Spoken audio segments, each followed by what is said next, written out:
तो hello and नमस्कार दोस्तों, स्वागत है आप सभी का राजस्थान हिस्ट्री यूट्यूब चैनल पर। तो फ्रेंड्स, आज का हमारा टॉपिक है धौलपुर जिला दर्शन। जैसा कि आप लोगों को सभी को पता है कि हमारे चैनल पर जो राजस्थान के जिला दर्शन की सीरीज चल रही है और इसमें हम संपूर्ण जो है जिला दर्शन की बात करेंगे।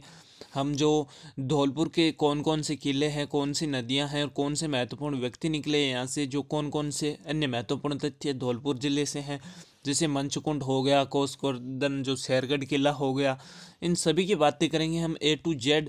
यहाँ से अगर कोई भी क्वेश्चन धौलपुर से आता है तो वो आपका सही होने वाला है। तो फ्रेंड्स, अगर आप राजस्थान पुलिस, पटवारी और हाई कोर्ट किसी भी एग्जाम की प्रिपरेशन कर रहे हो तो ये चैनल आपके लिए बेस्ट है, क्योंकि ये आपको यहाँ ऐड नहीं मिलेगा। एक तो ये आपका फ़ायदा है और दूसरा यहाँ पर आपको कम समय में अधिक मैटर मिलेगा। तो चलिए स्टार्ट करते हैं धौलपुर जिला दर्शन। तो फ्रेंड्स, ये है धौलपुर का मैप, आप लोगों को दिख रहा होगा। ध्यान रखना फ्रेंड्स, धौलपुर है वो राजस्थान का सबसे पूर्वी जिला है। कौन सा है? सबसे पूर्वी जिला। राजस्थान में सर्वप्रथम सूर्योदय तथा सूर्य अस्त धौलपुर में ही होता है और ये क्वेश्चन आ चुका है। ध्यान रखना, सबसे पहली लाइन में ही आपको मैं जो जो क्वेश्चन आ रखे हैं वो आपको भी साथ में बताऊंगा। और ध्यान रखना फ्रेंड्स, ये क्वेश्चन भी आ रखा है कि रेड डायमंड सिटी किसे कहा जाता है।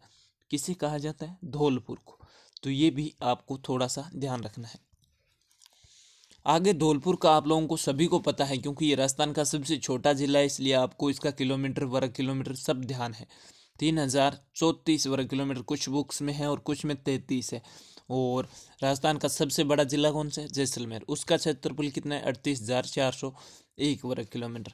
तो ये आप दोनों जिले तो आपको कंठस्थ होने ही चाहिए। तो राजस्थान का ये क्षेत्रफल की दृष्टि से सबसे छोटा जिला है, ध्यान रखना।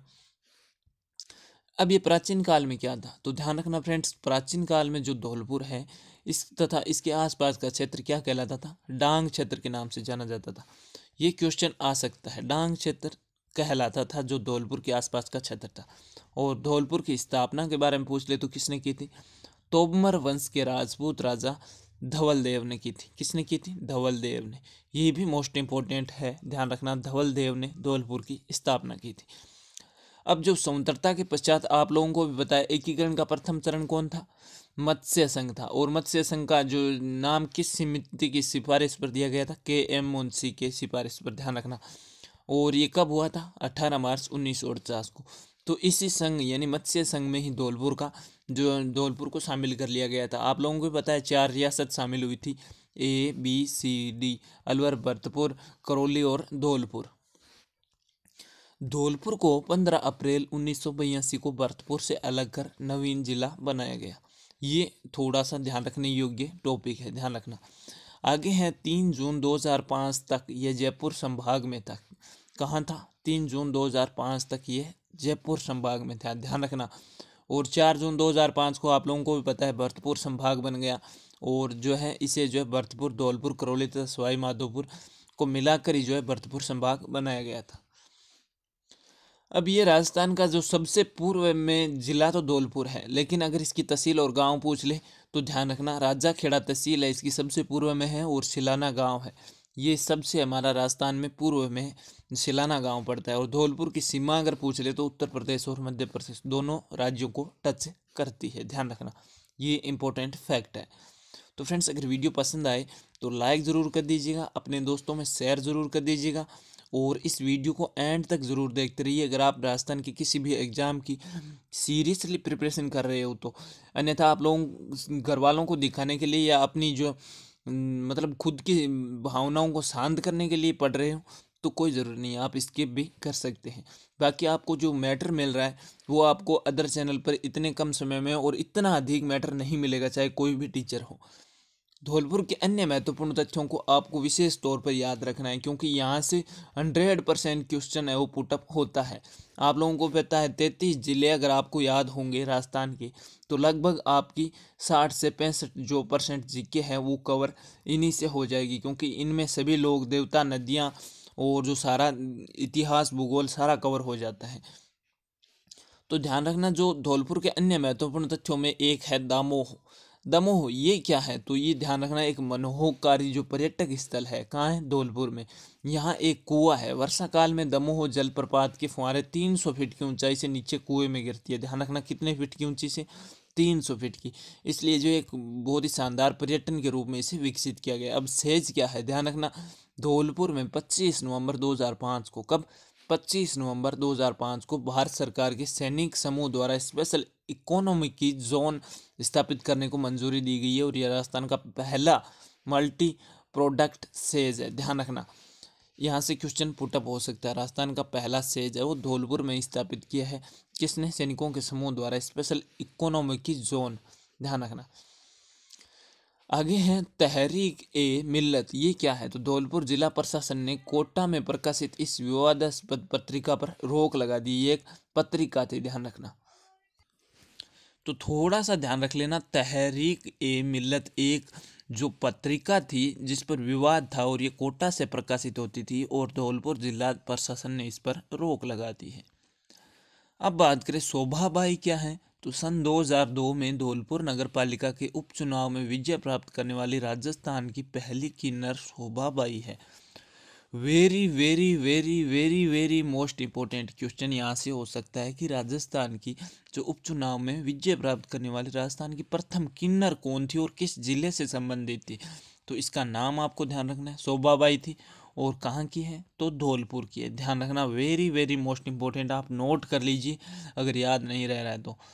अब आगे है लंबी बावड़ी, ये एक पाताल तोड़ बावड़ी है जो 7 मंजिला है। इसकी कारीगरी वास्तुकला की दृष्टि से अद्वितीय है। ये इसमें आपको यही ध्यान रखना है, लंबी बावड़ी कहाँ है, धौलपुर में। कितने मंजिला है, 7 मंजिला, बस, बाकी आपको कारीगरी से कुछ नहीं लेना है। आगे है बेट ख्याल, तो ये धौलपुर का प्रसिद्ध है। आपने नाम सुना होगा ख्याल का, राजस्थान जी के पढ़ते हो, तो ये कहाँ का प्रसिद्ध है, धौलपुर का। धौलपुर का मिलिट्री स्कूल स्थापना कब हुई, 1962 में, राजस्थान में काफ़ी प्रसिद्ध है, ध्यान रखना।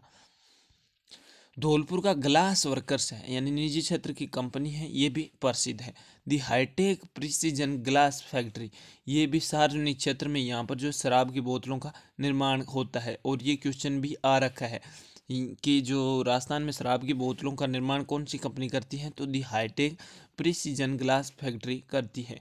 और आगे भी पूछा जा सकता है, क्योंकि अगर आप पुलिस में हो तो आपको शराब, इन सभी बातों का ध्यान रखना होगा, क्योंकि ये सभी आपराधिक गतिविधियाँ हैं, इसलिए यहाँ से क्वेश्चन आने की ज़्यादा चांसेस है। राजस्थान राज्य में नैरोगेज रेलवे लाइन कहाँ है, तो धौलपुर में। ध्यान रखना, नैरोगेज रेलवे लाइन यानी छोटी रेलवे लाइन धौलपुर में ही है।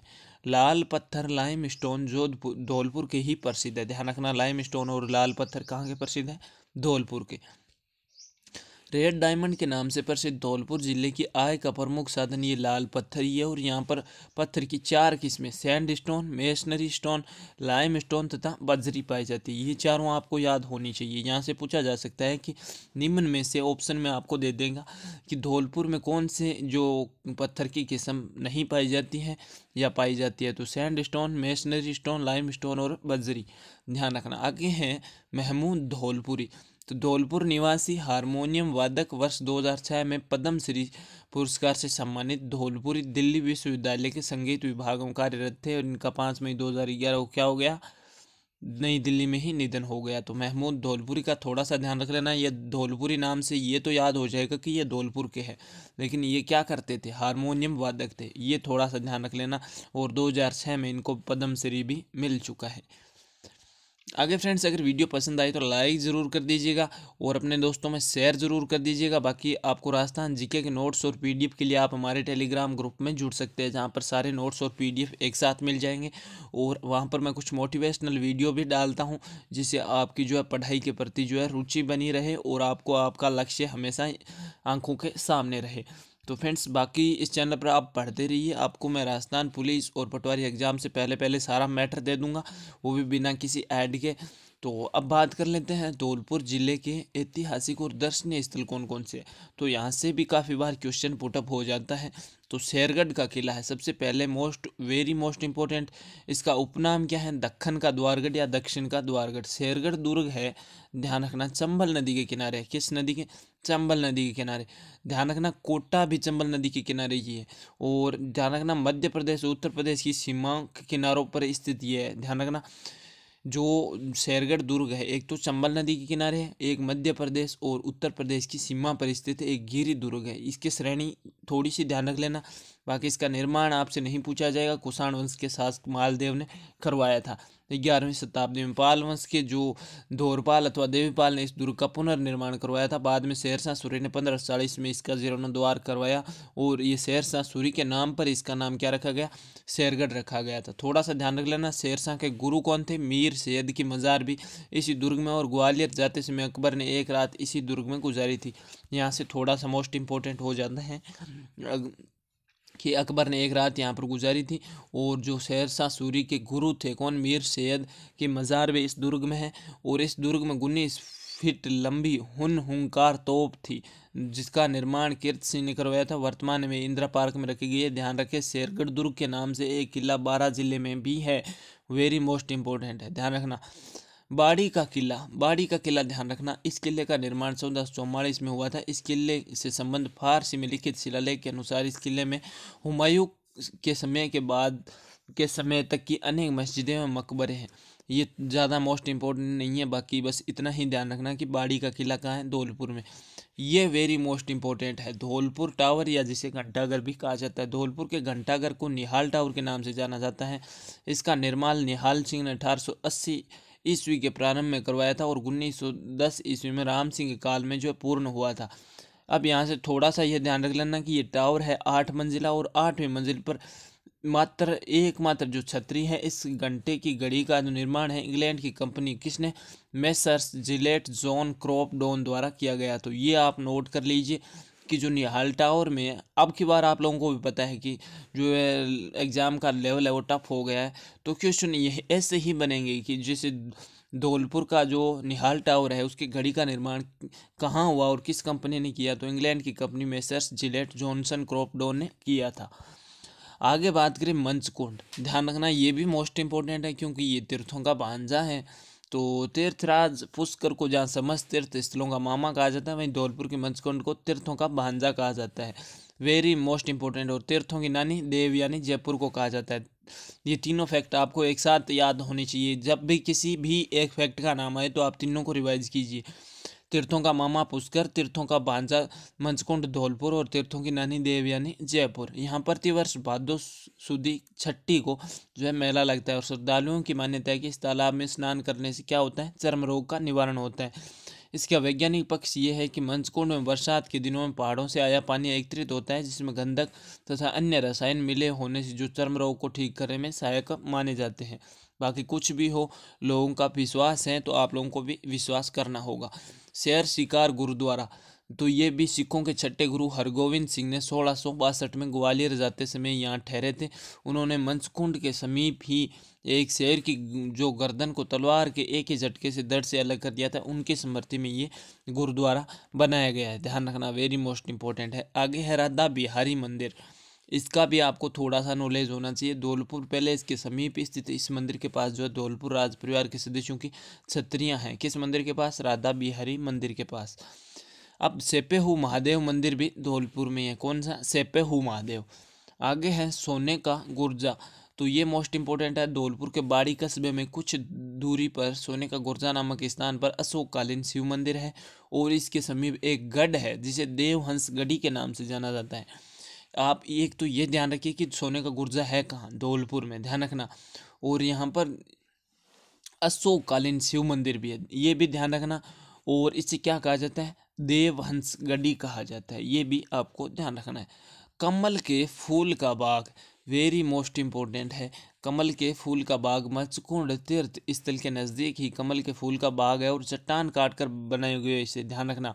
और आकार में इस बाग का ऐतिहासिक दृष्टि से बहुत महत्व है। भारत में अमेरिका के पूर्व राजदूत या सीनेटर डेनिमियम जो मोनिहन की पत्नी ने 1978 में खोजपूर्ण शोध में एक जो रहस्य उद्घाटन किया था, ध्यान रखना।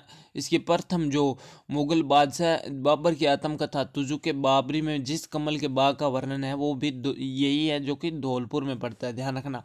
यहाँ से क्वेश्चन पुटअप हो सकता है कि तुजुके बाबरी में बाबर ने जिस कमल के बाग का वर्णन किया है वो राजस्थान के किस जिले में है, क्योंकि आप लोगों को भी पता है लेवल का, तो वो धौलपुर में है कमल के बाग, ध्यान रखना।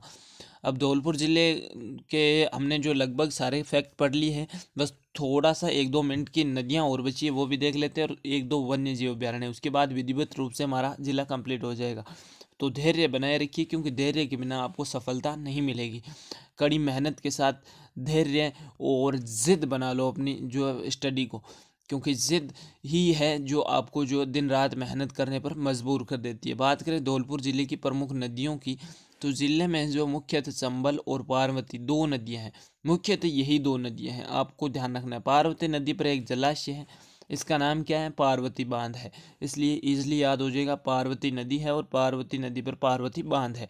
बाड़ी तहसील के पास तालाब शाही झील है, ध्यान रखना।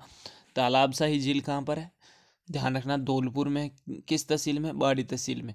अन्य जलाशयों में राम सागर भी कहाँ है, धौलपुर में राम सागर, और तालाब शाही झील और कहाँ है, बाड़ी तहसील में। और पार्वती बांध और पार्वती नदी भी यहीं पर है। गंभीरी नदी उद्गम करौली जिले से होता है और ये करौली, सवाई माधोपुर व भरतपुर में बहकर उत्तर प्रदेश में प्रवेश करती है। पुनः यह नदी धौलपुर में बहकर उत्तर प्रदेश के मैनपुरी जिले से यमुना में मिल जाती है।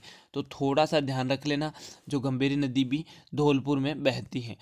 ध्यान रहे, जो गंभीरी नदी है वो मध्य प्रदेश के जावरा पहाड़ियों रतलाम से निकलती है और चित्तौड़गढ़ में निम्बा हेड़ा में राजस्थान में प्रवेश करती है। ध्यान रखना, चित्तौड़गढ़ दुर्ग के पास ये बेड़च में मिल जाती है। अब बात कर लेते हैं धौलपुर जिले के वन्य जीव अभ्यारण्य की। उससे पहले अगर वीडियो पसंद आ रहा है तो लाइक करने में कोई दिक्कत नहीं है, आपका कुछ खर्च नहीं जाने वाला है। अगर आपने इस चैनल को अभी तक सब्सक्राइब नहीं किया है तो कर लीजिए, कोई कॉस्ट नहीं लगेगा, आपके किसी भी प्रकार के पैसे नहीं कटेंगे आपके बैंक अकाउंट से। बस मुझे ये लगेगा कि मेरी मेहनत है वो आप लोगों को पसंद आ रही है, और कुछ नहीं चाहिए मुझे। बात करें जो धौलपुर के वन्य जीव अभ्यारण्य हैं, उनमें एक है वन विहार। इसकी स्थापना कब हुई, 1965 में हुई। राम सागर की स्थापना 1955 में हुई। ध्यान रखना, इन दोनों अभ्यारण्यों में रीछ, हिरण, नीलगाय, बारहसिंगा, जरख, भेड़िया आदि वन्य जीव पाए जाते हैं। केसर बाग ये कहाँ है, तो बाड़ी धौलपुर में ही है। ध्यान रखना, उद्यमान सिंह का निवास स्थान था केसर बाग। चंबल राष्ट्रीय घड़ियाल अभ्यारण्य राजस्थान में भी यही है, ध्यान रखना। उत्तर प्रदेश मध्य प्रदेश की सीमा में होने के कारण ये संयुक्त रूप से संचालित है, चंबल घड़ियाल अभ्यारण्य। तो friends, thank you thank you thank you very much जो अभी तक मेरे इस वीडियो को देख रहे हैं और मुझे झेल रहे हैं। बाकी आप लोगों का प्यार ही है जो मुझे डेली 2 वीडियो बनाने पर मजबूर कर देता है, कि मुझे पता है कि कुछ लोग मुझसे उम्मीदें लगाए बैठे हैं और वो इंतज़ार कर रहे हैं मेरे वीडियो का। बस आप लोगों के जो रेगुलर मेरे व्यूअर्स हैं उन सभी लोगों के लिए बना रहा हूँ। बाकी मुझे कोई अर्निंग नहीं होती है इससे, क्योंकि मैं खुद ही ऐड नहीं लगाना चाहता। मैं ये नहीं चाहता कि आप लोगों को पहले जो विश्वासघात करूं आप लोगों के साथ। तो फ्रेंड्स, बाकी पढ़ते रहिए और सेफ रहिए, घर में रहिए। और राजस्थान जीके के नोट्स और पीडीएफ के लिए आप हमारे टेलीग्राम ग्रुप में जुड़ सकते हैं, जिसकी लिंक डिस्क्रिप्शन में दे रखी है। बाकी डेली इस चैनल पर आपको 2 वीडियो मिल ही जाते हैं, जिससे आपकी जो प्रिपरेशन हमेशा बनी रहेगी। बाकी मेरी दुआ यही है कि आपका सिलेक्शन इस बार पक्का हो जाए। तो पढ़ते रहिए, सेफ रहिए। जय Hind, Vande Mataram, best of luck.